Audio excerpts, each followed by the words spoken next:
Watch this.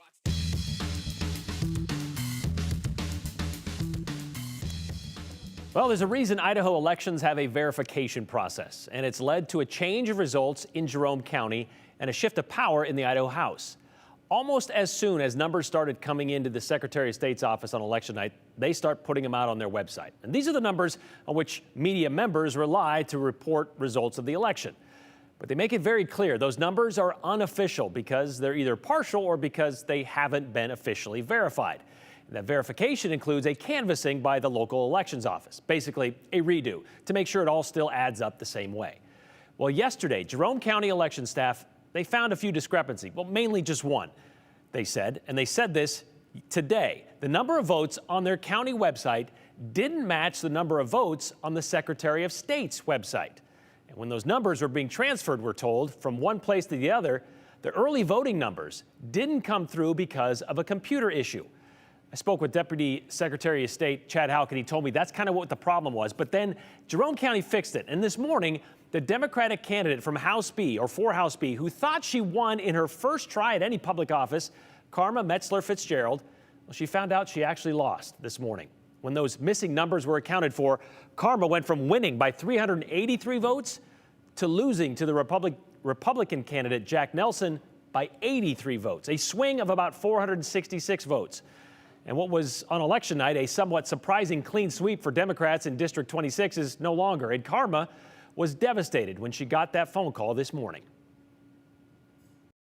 Listen, I'm a Democrat in the state of Idaho, and I knew it was going to be a tough road. And when the numbers came out early Wednesday morning, I kept checking and making sure that there was no problem. And, about 3:30 in the morning, we thought, okay, this must be real. And so, no, I was thrilled. I'd already made plans to go to Lewiston for a legislative meeting, and I'd requested my state house keys and my parking spot. So I had no idea this was coming at me. Wow. I mean, to go from like this to way down here, that hurts. It is a gut punch for sure. But I'll tell you what, I have the most amazing group of supporters. My campaign team is the best ever, and people have been messaging me as the news has come out.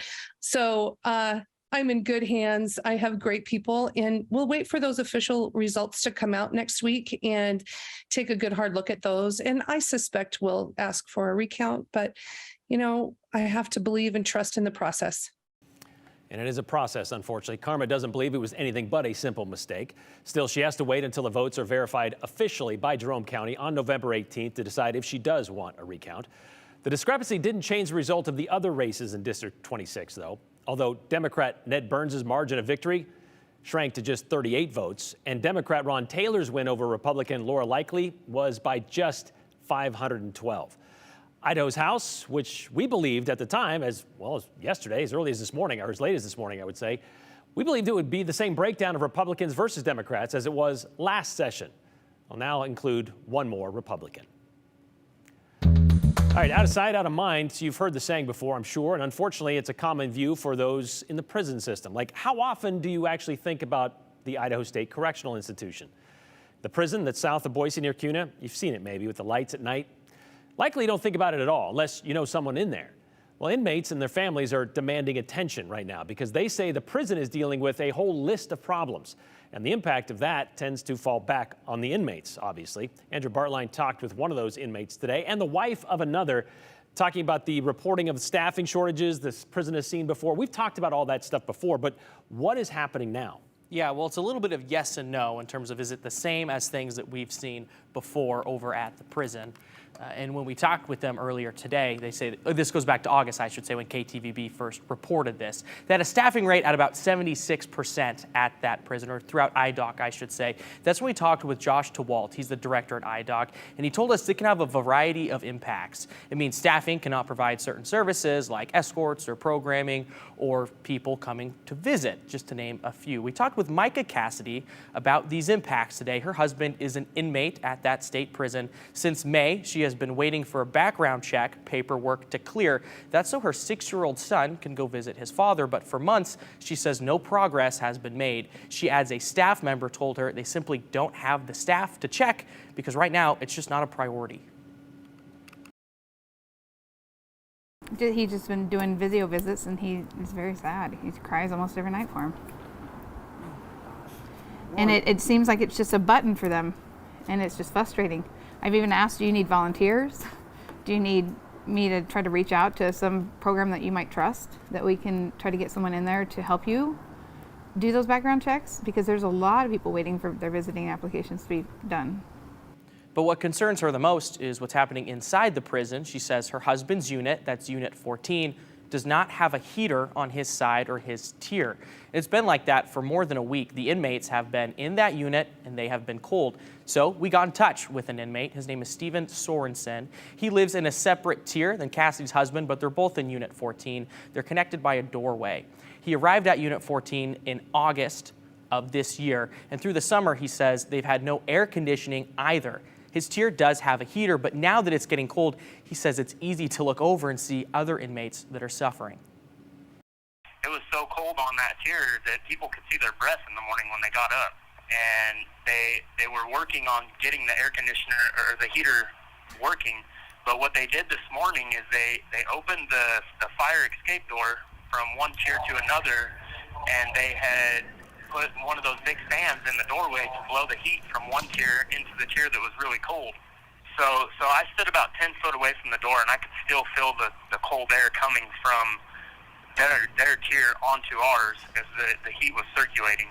I mean, I looked through the doorway onto the other tier, and you could see people in the day room with full denim jackets on, stocking caps, sweatpants, sweatshirt, pants over their sweatsuits.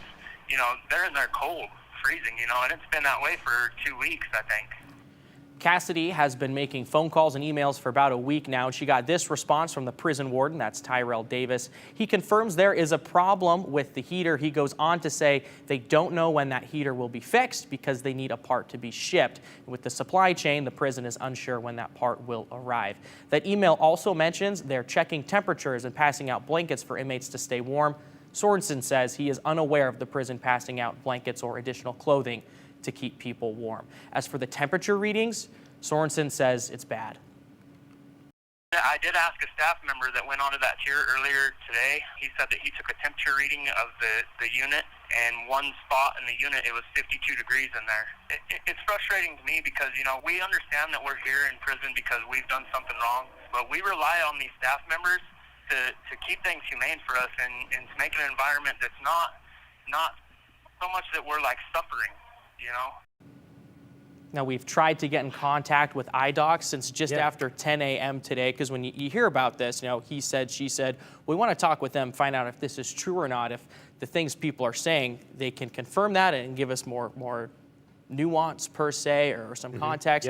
We haven't heard back. We know that IDOC has seen our request. They have seen our media inquiry, but they haven't given us any answers today. And he's right, that inmate, I mean, it's supposed to be humane treatment. 52 degrees inside does not really sound, and I know we're not going to get a lot of sympathy from people who say, well, the prisoners, so should we have sympathy for them? But it affects their family members too. I think that's the biggest part of this too. They hear about it, and then not being able to visit somebody, that's a big deal too. Yeah, and a lot of criticisms of the correctional institutions that we have throughout this country are this is supposed to be a rehabilitation type treatment rather than a punishment. Well, 52 degrees, if that is true, doesn't certainly seem to align with that. All right, so we'll await to see what IDOC has to say. Hopefully they'll get some response from them and we can further this story and follow it along and see if there's any sort of resolution to either of these issues. Thank you very much, Andrew. All right, let's string out this prison thread just a little longer. Like across the border into Oregon, the 541. And after Tuesday night, the headlines read in Oregon, Measure 112 passes. Oregon votes yes to remove slavery language from the Constitution. And they did, only you might be shocked to know how many actually didn't want to. Measure 112 would change Article 1, Section 34 of the Constitution, which used to say there shall be neither slavery nor involuntary servitude in the state, otherwise than as a punishment for crime whereof the party shall have been duly convicted. meaning no slavery here unless you're a prisoner, and then you could be considered a slave since we're likely going to force you to work while in custody for, quote, slave wages. So now that part of the Constitution will say there shall be neither slavery nor involuntary servitude in this state, removing the second part of that sentence. And one would think a measure that proposed that passage in the Constitution, the thing on which we base our laws and freedoms, that sentence should just say there shall be no slavery or involuntary servitude in this state. End of sentence. Full stop.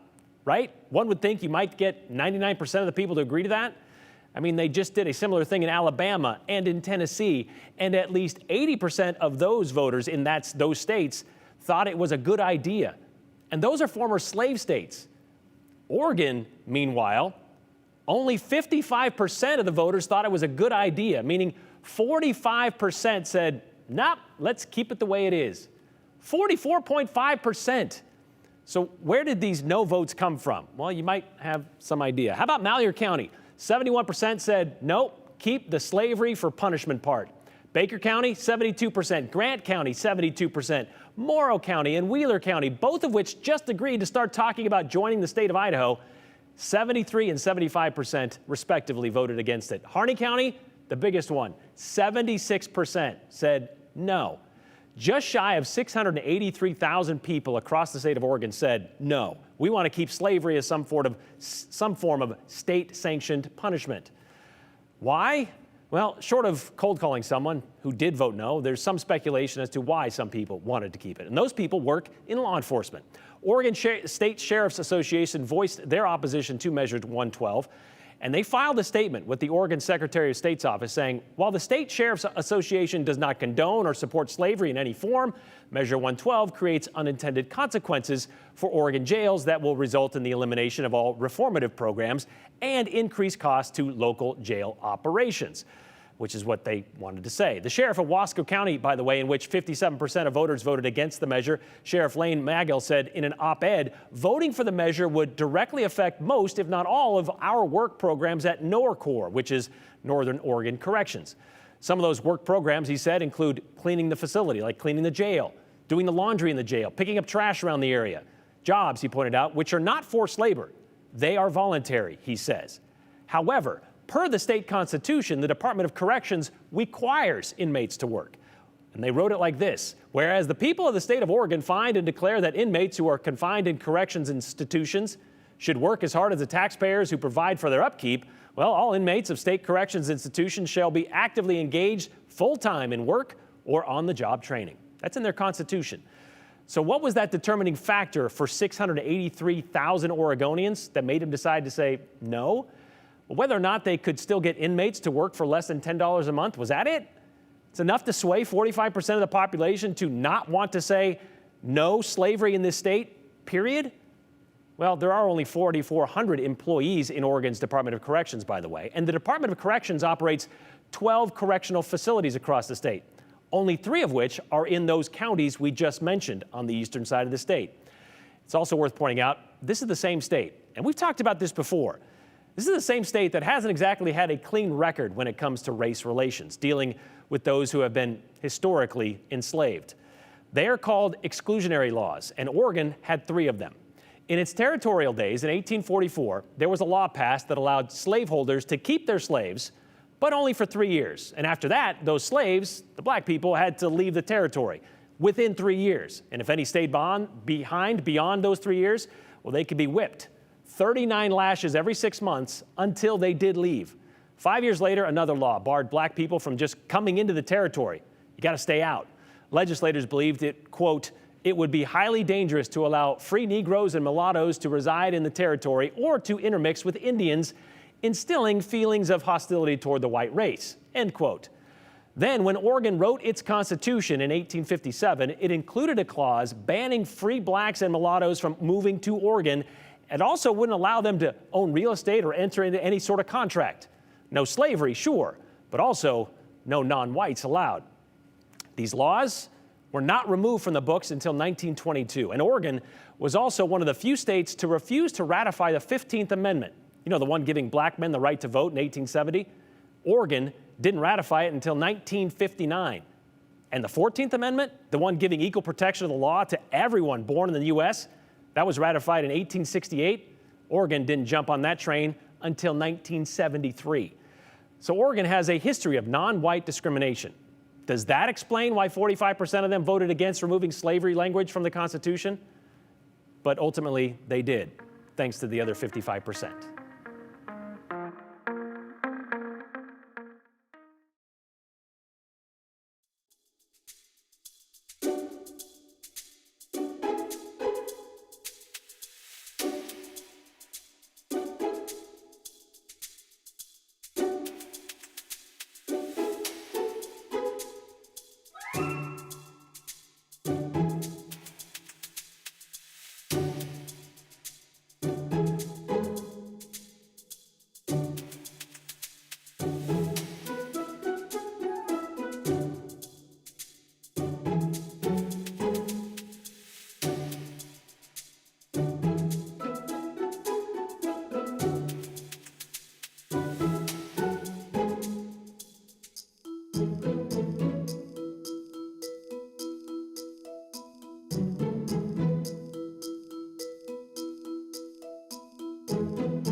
You know, it's near freezing out there, about 34 degrees outside. No better time to start thinking about outdoor music festivals, right?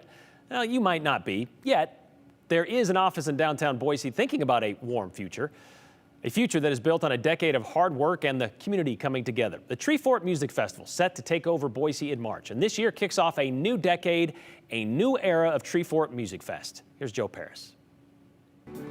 The sights and sounds of Treefort Music Fest are Idaho iconic. For a decade, the storied shows and forts have brought together Idahoans. In the first cold spell of winter, Treefort is bringing the heat.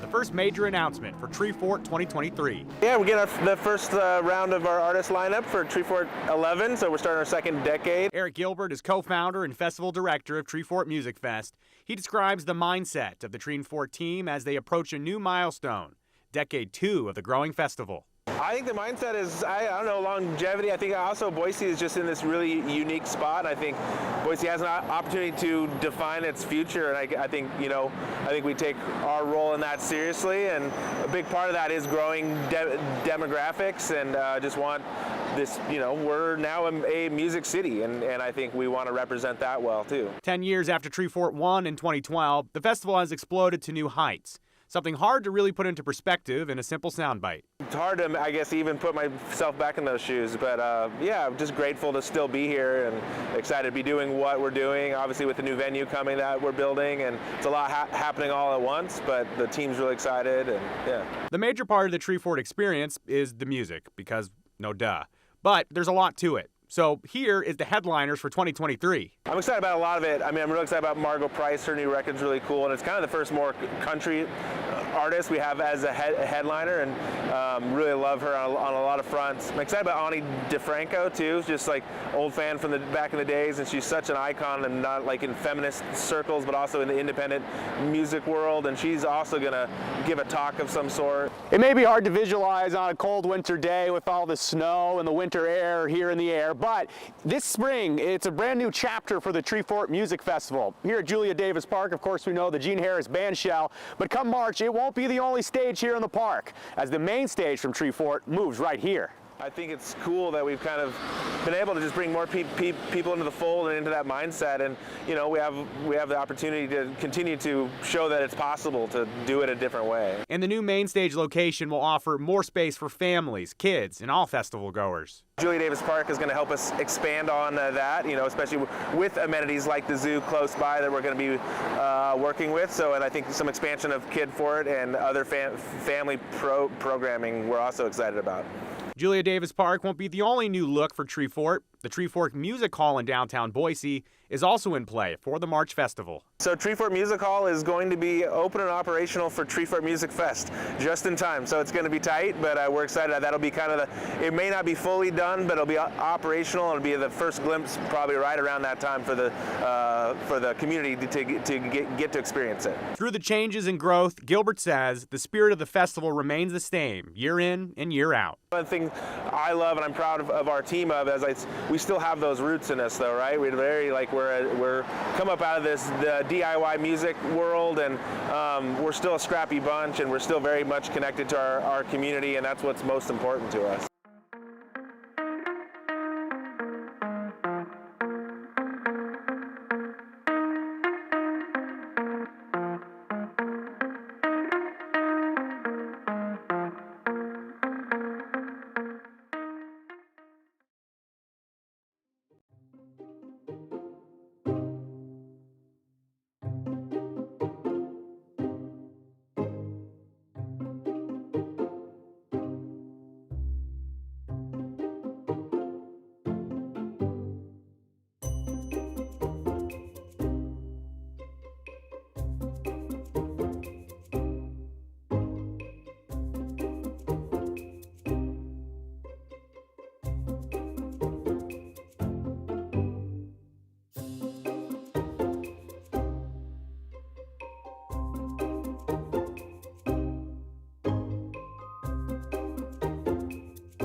All right, several comments today about what's happening at the state prison south of Boise out near Kuna with a lack of people being able to visit because they can't get their background checked, and also the heating issue that's happening with these cold temperatures. Like this one here. I just want to point out my daughter and her sorority of U of I, as well as almost all sororities, have a large sleeping quarter. And because of those sleeping quarters, they're crowded. They have a large window door that is open to keep fresh air and limit spread of flu and cold. These are 18-year-old young women sleeping in very cold areas with no complaints. Kind of feel like these prisoners might need to buck up and own up, like Jim Carrey and Liar Liar Stop Breaking the Law. It's a little different. They have the freedom to close that window should it get a little chilly. Would you agree? They don't have any control. They're also living in cement rooms. People do people really think the Department of Correction is purposely trying to harm their residents? They've been fighting the same staffing shortages and supply chain problems as the rest of the country, says Sandy in Boise. And that's true. It's just a matter of, again, they're prisoners, literal prisoners, and they have no recourse when things don't work. Oregon isn't alone with the whole slavery thing in their past. Idaho has also, says Mike and Eagle. Yes, something we have showcased several times here on the 208, referring to the fact that 45% of Oregonians did not want to remove part of slavery language from their constitution. Aren't these the same counties who want to join Idaho? Asked Steve. Yeah, we kind of pointed that out as well. But yes, most of eastern Idaho, all of them, majority of them said, no, we do not want to change the language of the Constitution, and it has to do with the servitude and working in prisons and all that kind of stuff. But it passed anyway, so it didn't matter at that point. We'll see you back here tomorrow.